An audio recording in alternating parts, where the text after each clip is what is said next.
7.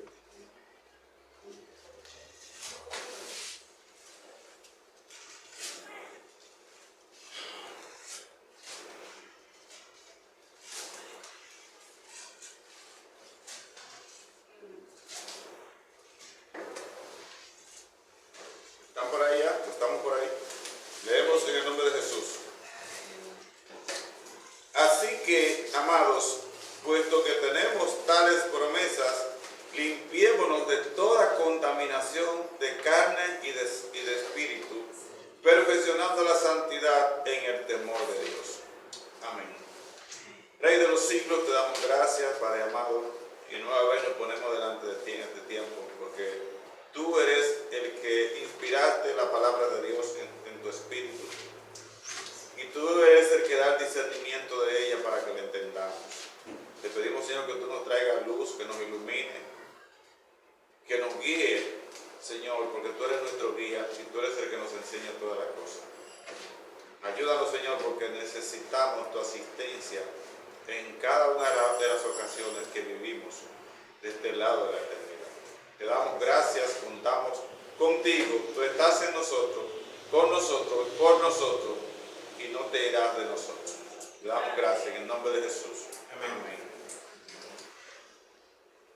Algunos círculos de la sociedad y de algunos sectores religiosos, sectas también, religiones mundanas paganas,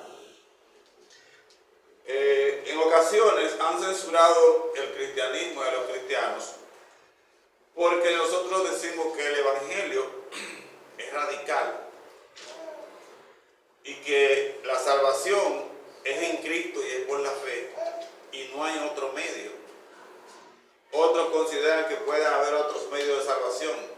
Otros consideran que se puede salvar sin el evangelio y sin Cristo. En fin, a veces somos admirados porque nos llamamos ser el pueblo de Dios. Y otros consideran que también ellos pertenecen a Dios.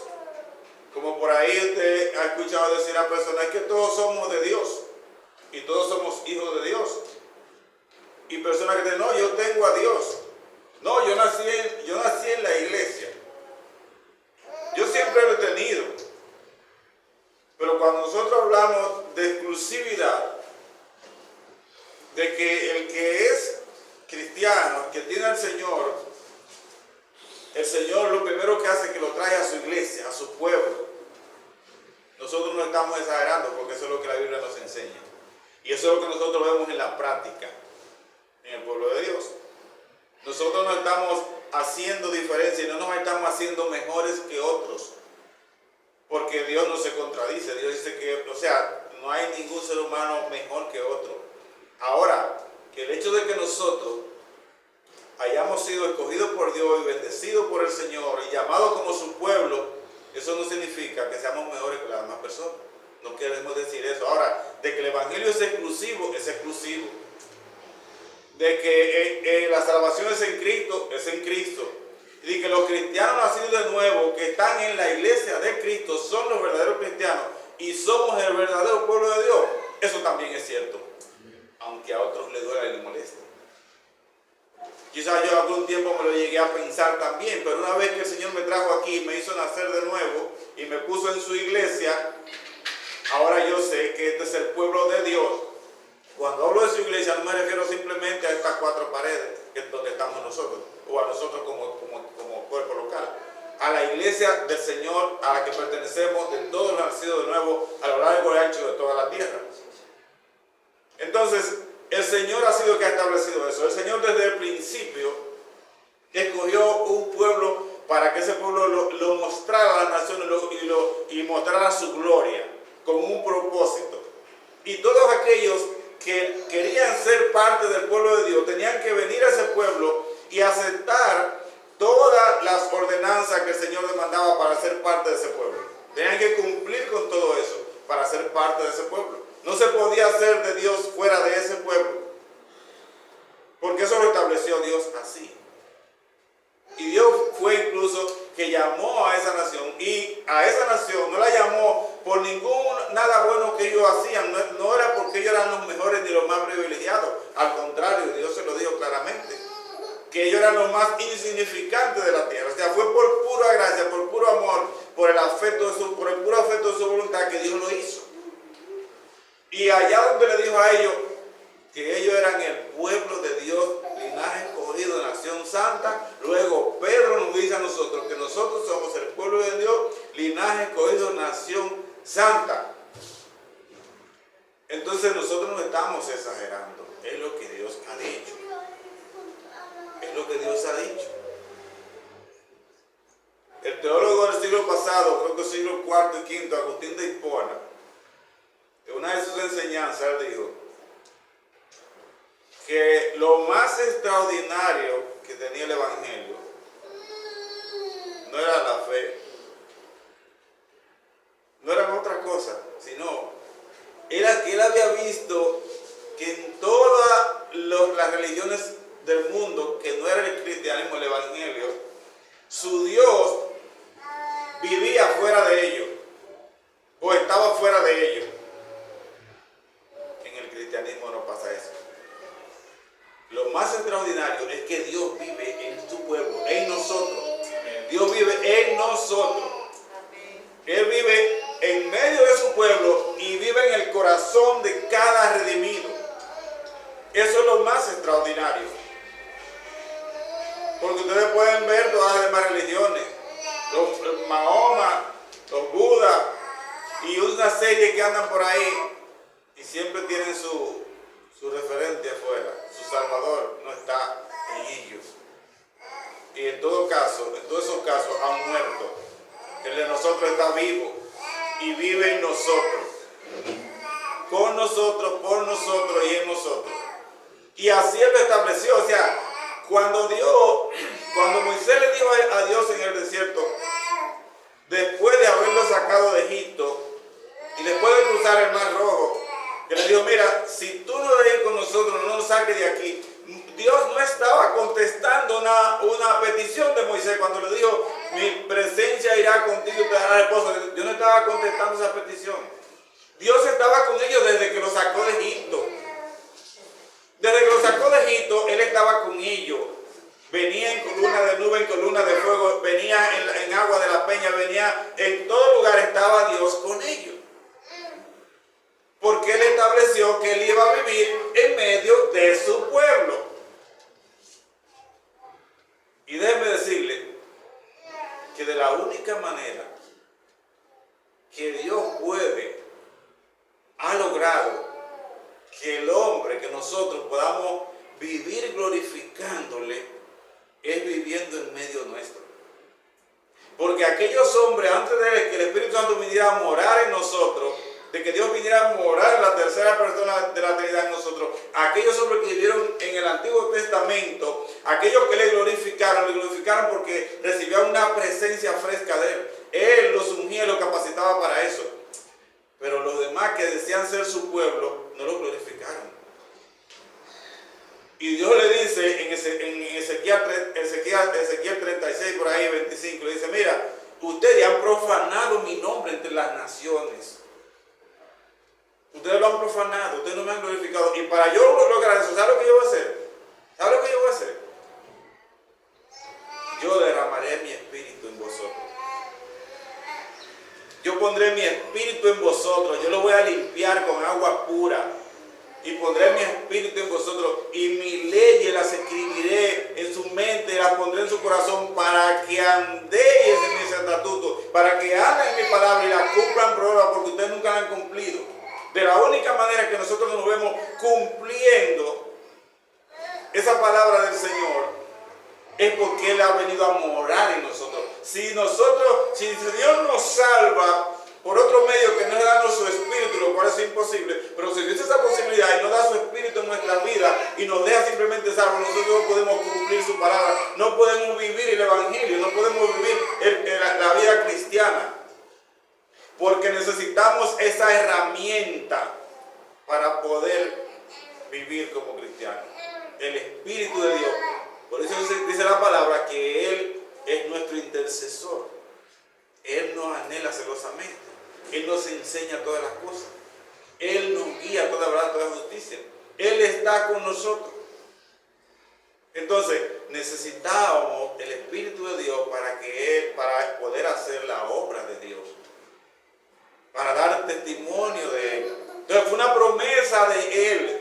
Mientras estuvo allá con ellos, los acompañó. Y luego que Cristo vino, entonces envió la promesa del Padre. Él envió al Espíritu Santo a morar en vosotros. Y Él le dijo a los discípulos, mira, el mundo no me conocerá, pero ustedes me conocerán,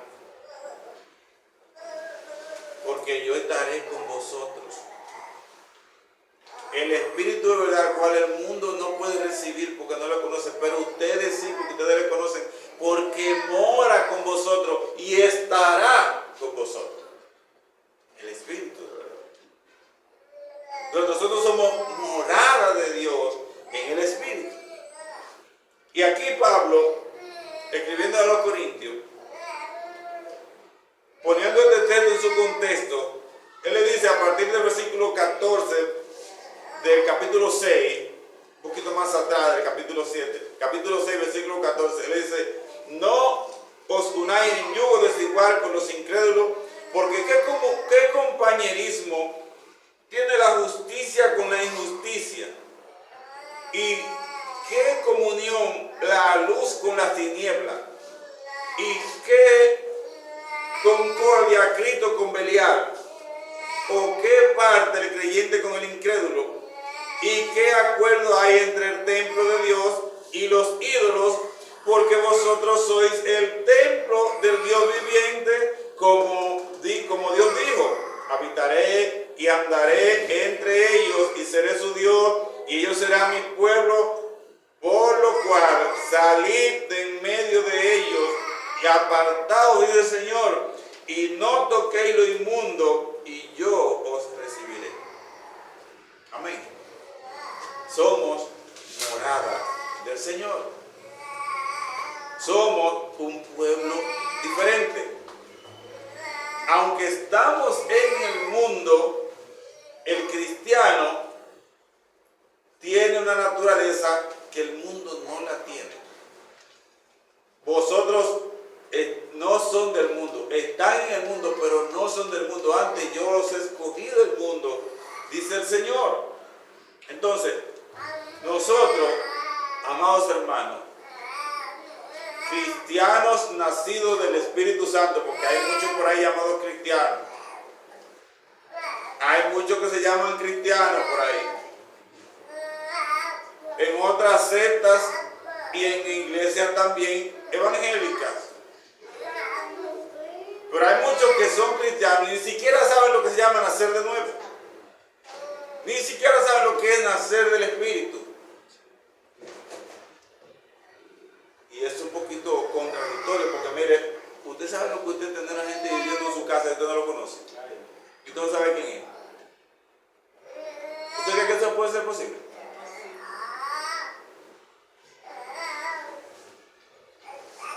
Eso es prácticamente imposible, ¿verdad? Entonces, ¿cómo está Dios viviendo en mí y yo no lo conozco? Mire, puede darse el caso que es hipotético. Puede darse el caso que usted o yo pueda tener a alguien en mi casa viviendo sin conocerlo.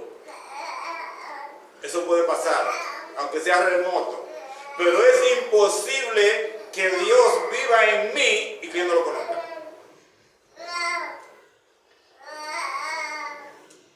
Porque es una fuerza, es un poder, es una persona con un poder transformador, con una fuerza transformadora, con una fuerza que no resiste el pecado, un cuerpo pecador. Cada vez que el pecado se manifiesta, Él se va a conocer, Él se va a hacer sentir, Él se va a manifestar y va a evidenciar que Él está ahí y que no tiene comunión con el pecado. No la tiene. Entonces ves que dice la Biblia de Santiago que el Espíritu que le ha hecho morar en nosotros nos anhela celosamente. Él se hace notar cuando nos estamos desviando. Cuando un cristiano donde él mora se está desviando, él se hace notar, él se hace sentir, nos hace ver que estamos mal y que él no tiene comunión con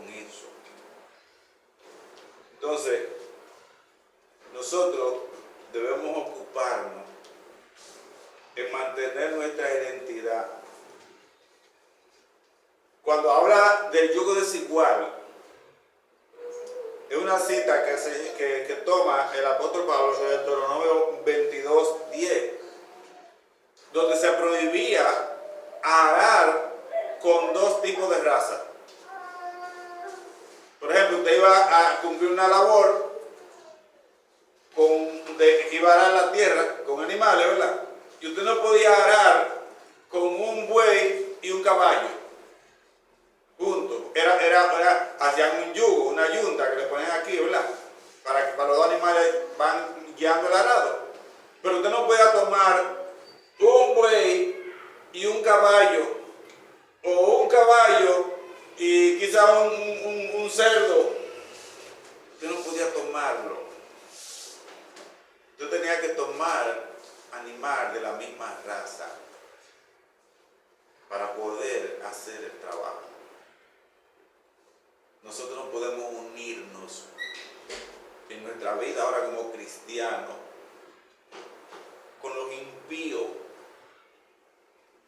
Aunque estamos en este mundo y tenemos cierta relación con ellos, pero nuestra relación con ellos no tiene que ver con nuestra vida íntima y con nuestra vida como cristianos. Y no podemos identificarnos con los valores y los principios y las normas con las que ellos se manejan. No puedo unirme, aunque tengo que vivir con mis hijos porque no son cristianos. Tengo que evidenciar, si soy cristiano, que no concuerdo o que sus ideas y las mías son contrarias en prácticamente todos los casos, a menos que por la voluntad de Dios ellos concuerden con la mía, siempre y cuando yo esté siendo guiado por el Espíritu Santo a través de su palabra. Tiene que manifestarse esa diferencia en el trabajo, en las propuestas de negocio, porque nosotros somos de una cosmovisión diferente. Tenemos el Espíritu de Dios y tenemos una cosmovisión bíblica. Estamos llamados a ver el mundo, a ver la vida a través de las Escrituras y a guiarnos a través de las Escrituras, no a través de los parámetros del mundo. Entonces, realmente es una dificultad tú tener ciertas relaciones estrechas con personas que son impías. Y voy a decir algo con todo respeto y cuidado, espero que no se ofenda a nadie. Pero un pastor muy conocido dijo una frase muy jocosa, pero muy verdadera. Y sé que esto puede resultar doloroso, pero es la realidad. Y él dijo, mira, el que se casa con un impío tiene al diablo por suegro. La Biblia dice, habla de los hijos de Dios y los hijos del diablo. A veces nos hallamos duro el decir eso, pero en realidad, mientras estén, no porque el diablo ha engendrado a nadie, es que mientras estén obedeciendo al diablo, están bajo su dominio. La Biblia dice claramente en el libro de Efesios que Él nos dio vida a nosotros cuando estábamos muertos en nuestros delitos y pecados, según la corriente de este mundo, conforme al príncipe de la potestad del aire, el espíritu que ahora opera en los hijos de desobediencia. Nosotros estábamos ahí. ¿A quién le obedecíamos? A Él. Y Dios nos pescó y nos sacó de esa corriente. Si naciste de nuevo, Dios te sacó de ahí. Pero ellos siguen ahí. Y si no se arrepienten, ¿con quién van a morar? Con el diablo allá en la condenación eterna, porque son parte de su equipo y todos sus ángeles caídos. Entonces, como decíamos en otra ocasión, el reconocer esta verdad y no hacernos ignorantes ni tampoco quejarnos, esto es lo que va a llevarnos a clamar delante del Señor con plena conciencia. Con plena conciencia, porque no vamos a ir delante del Señor como aquellos que van a engañar al Señor, engañándose ellos mismos. Sí, porque hay padres que claman al Señor, cristianos que oran al Señor, que oran como que sus hijos son creyentes. No, cuando tú tienes esas convicciones claras, cuando yo tengo esas convicciones claras, mira, que mis hijos no son creyentes, Si mueren así se van a ir al infierno. Entonces yo clamo y clamo y clamo y clamo para que el Señor responda y lo salve. Porque yo andaba por esos caminos y Él me salvó. Entonces a veces parecen ser duras, pero son realidades, hermanos, que nos traen a despertar, a ponernos en la brecha debidamente, a ponernos en la brecha debidamente y a no mancillar ni nuestra carne ni la carne de otro. Porque a veces nos hacemos la idea equivocada, ay sí, pero él no fue tan malo, o ella no fue tan mala, o estuvo en tal iglesia. Mira, hermano, si no nació de nuevo, el Señor lo dijo, mira, el que no naciere de nuevo no puede ver, no puede entrar al reino de los cielos. Y para eso tiene que nacer del Espíritu Santo y ser entonces una nueva criatura. Y se va a evidenciar que hay una nueva criatura. Porque desde que el niño nace todo el mundo lo sabe. Entonces, Él dice, así que, amado, fíjense lo que leíamos, el versículo 16, acerca de Dios, la parte B.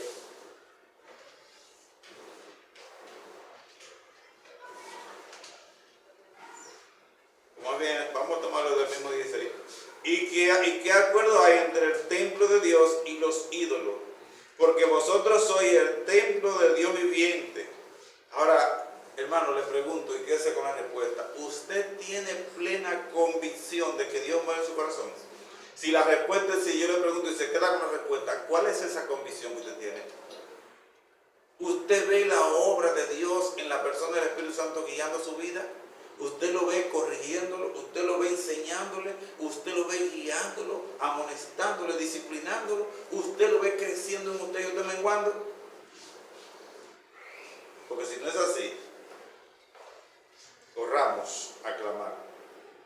Pero dice claramente que nosotros somos el templo del Señor. Y ahí está la promesa que dice, cuando dice el versículo 7, así que amados, puesto que tenemos tales promesas, ¿a qué promesa se está él refiriendo? A lo que él está diciendo, la promesa, habitaré y andaré entre ellos y seré su Dios, y ellos serán mi pueblo, por lo cual salí de en medio de ellos desde el mundo y apartados, dice el Señor, no toquéis el mundo, y yo os recibiré. Esa es la promesa a la que él se refiere. Cuando dice así que puesto que tenemos tales promesas, ¿cuál? De que Él mora en nosotros. Ya, Él prometió eso y ahora vino en la persona del Espíritu Santo, en la gracia, y mora en nosotros. Tenemos esa promesa ahora cumplida. Esa promesa que Él dio, ahora se cumple en cada uno de aquellos que son redimidos.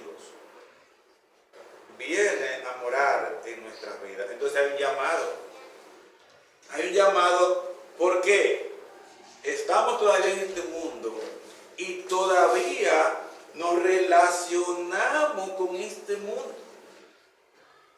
De alguna manera tenemos un tipo de relación con ellos.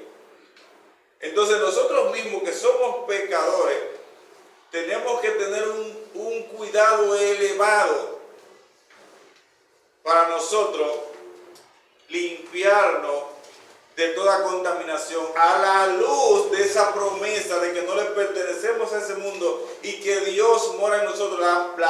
La persona del Espíritu Santo mora en nuestras vidas.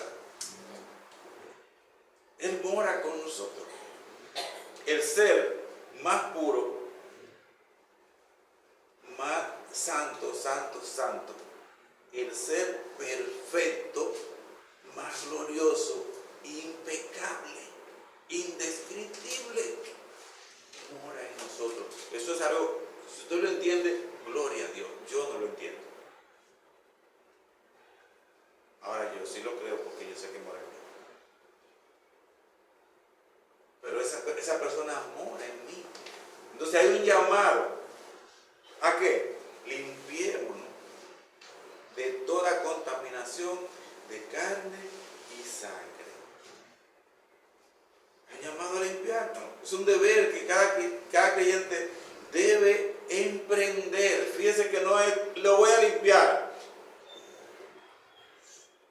Hay una acción que nosotros estamos llamados a tomar. Limpiémonos de toda contaminación de carne y de sangre. Él nos ha dado las herramientas. Tenemos su espíritu, nos ha dado su palabra, nos ha dado la oración, nos ha dado el cuerpo local, los hermanos, la comunión de los santos, nos ha dado dones y capacidades. Limpiémonos de toda contaminación de carne y de espíritu.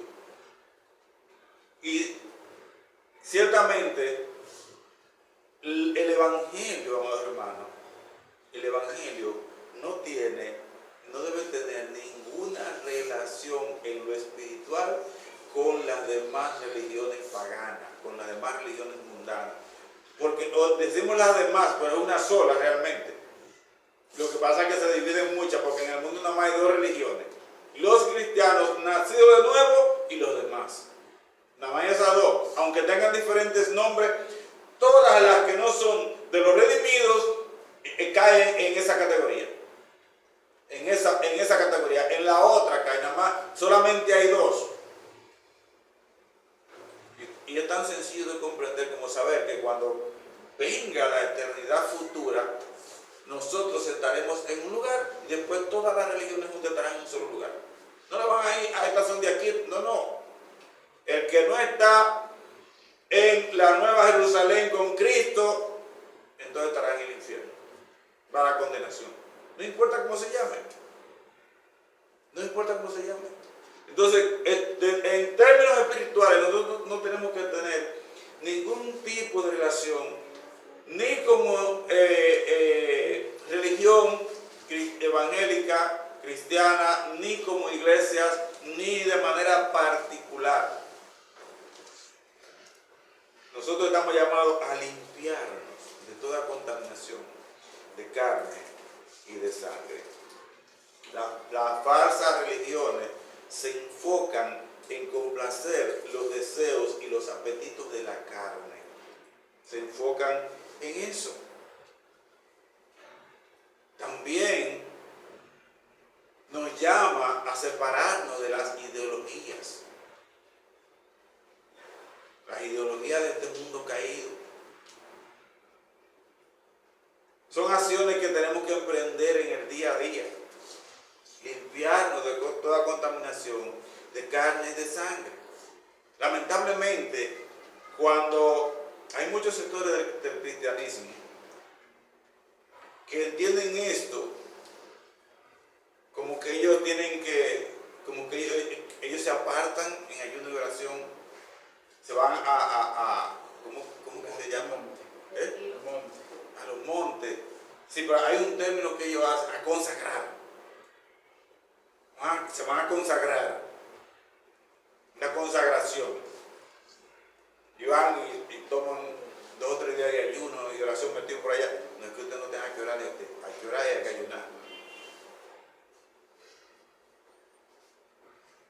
Pero ellos lo hacen para consagrarse y para santificarse. Cuando le habla de limpiar, se apartan por un tiempo por allá escondidos. Pero están haciendo malos negocios. Se roban la luz. No pagan impuestos. Violan las leyes donde quiera.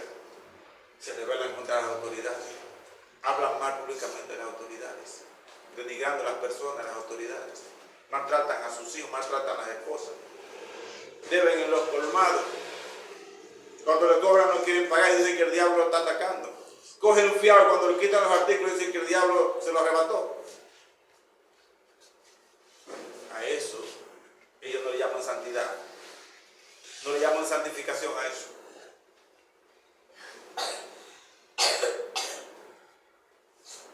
Los demás lo hacen.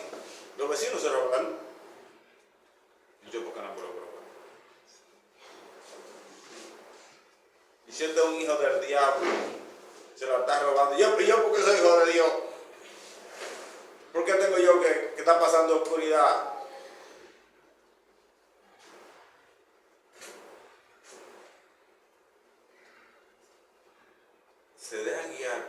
por esa propia visión mundana. Se dejan guiar por eso. Y se llaman santos. Pero no temen a Dios. Y la santificación, la santidad se perfecciona en el temor de Dios. Aquel que teme a Dios, para experimentar santidad, no tiene que ir a pasar 3 días de ayuno, ni a durar 3 días de oración. Sí, usted puede durar 3 días de oración y puede pasar 3 días de ayuno para tener comunión con su Dios, para comer de la delicia que hay aquí, para meditar profundamente la palabra. Pero la santidad es una vida práctica, día a día. Tiene que ver con eso. Con vivir conforme a la palabra de Dios, guiado por ¿quién? Por el Espíritu Santo. Por el guía. Y ese es un guía que no está allá adelante, no está allá adelante. Él está aquí. Y tenemos comunión con Él por medio de esto. Cuando estamos en su palabra y estamos en oración, tenemos comunión con Él. Como dice, bueno, el hermano leía un texto ahí tremendo al principio. Quizá algunos estaban aquí. La lectura inicial. Salmo 119, 105. Lámpara es a mis pies tu palabra y lumbrera a mi camino. Oiga, hermano mío, eso es refrescante, eso es reconfortante, eso es rejuvenecedor, eso es de gozo, eso es de confiar, eso es de seguridad. Lámpara es a mis pies tu palabra y lumbrera a mi camino. Entonces, leamos un texto en el Salmo, a ver si yo lo tengo. Mira el Salmo 111, creo que no lo tengo por aquí, pero el Salmo 111. Salmo 111, por ahí, yo creo que es el versículo 1 más o menos. Mira que nos dice ahí el Salmo 111.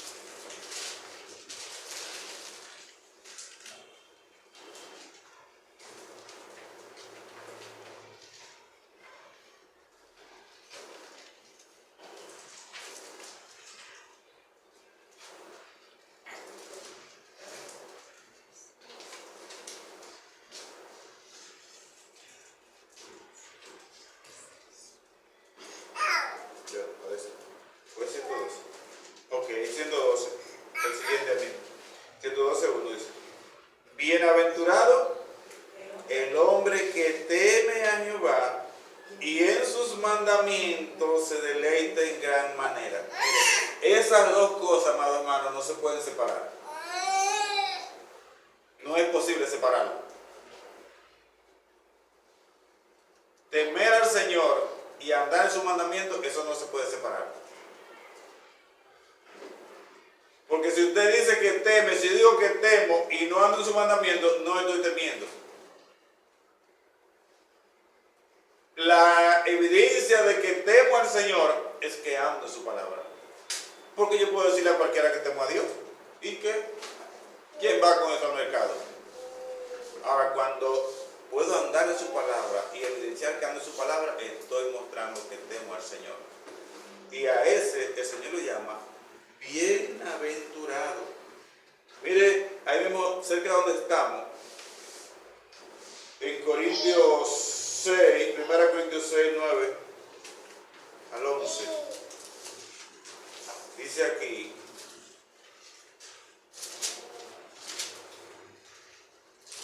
ese ahí donde estamos.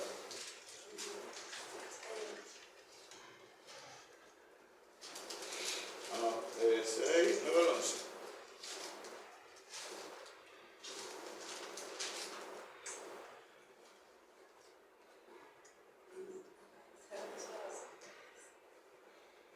Ok. ¿No sabéis que los injustos no heredarán el reino de Dios? No es rey, ni los fornicarios, ni los idólatras, ni los adúlteros, ni los afeminados, ni los que se echan con varones, ni los ladrones, ni los ávaros, ni los borrachos, ni los maldicientes, ni los estafadores heredarán el reino de Dios. Y estos erais algunos, mas ya habéis sido lavados, habéis sido limpiados, habéis sido santificados, ya habéis sido justificados en el nombre del Señor Jesús por el Espíritu de nuestro Dios. Hemos sido santificados, apartados para Él. Éramos inmundos, pero ahora pertenecemos a otra raza. No podemos enyuntarnos con otra raza en nuestra vida, en nuestro peregrinar aquí en la tierra. No podemos enyuntarnos con ellos. Solamente que ellos se conviertan en esa raza, o que Dios los convierta en esa raza, podemos caminar juntos, hacer el trabajo juntos. Pero no, ya no podemos, porque somos de otra raza. Entonces, el llamado es a perfeccionar, dice perfeccionar, o sea, llevar a su término el trabajo, o a término un trabajo, para alcanzar en el sentido espiritual la santidad completa. Estamos llamados a trabajar, perfeccionar la santidad en el temor de Dios. Es trabajar en esa dirección. No es una obra estática. Y es una obra donde nosotros tenemos que tomar parte, tenemos que accionar para que la obra llegue a su término. Debemos nosotros hacer nuestra parte. En ocasiones, creo que ya el pastor eso no lo ha dicho, de que en la salvación nosotros no tenemos parte. Esa es una obra soberana del Señor. Pero sí en la santificación tenemos parte. Tenemos parte, hermano. Tenemos que procurar con diligencia cómo andamos. Tenemos que nosotros ser diligentes, no perezosos. Tenemos aquí, como dice, que perfeccionar la santidad en el temor de Dios. Tenemos nosotros que poner los ojos en Jesús, el autor y consumador de la fe. Mirar con diligencia cómo andéis. Tenemos que tomar acciones. Porque cuando no lo estamos haciendo, es como resistiendo a la obra del Espíritu Santo. Porque Él es que nos guía a esas cosas.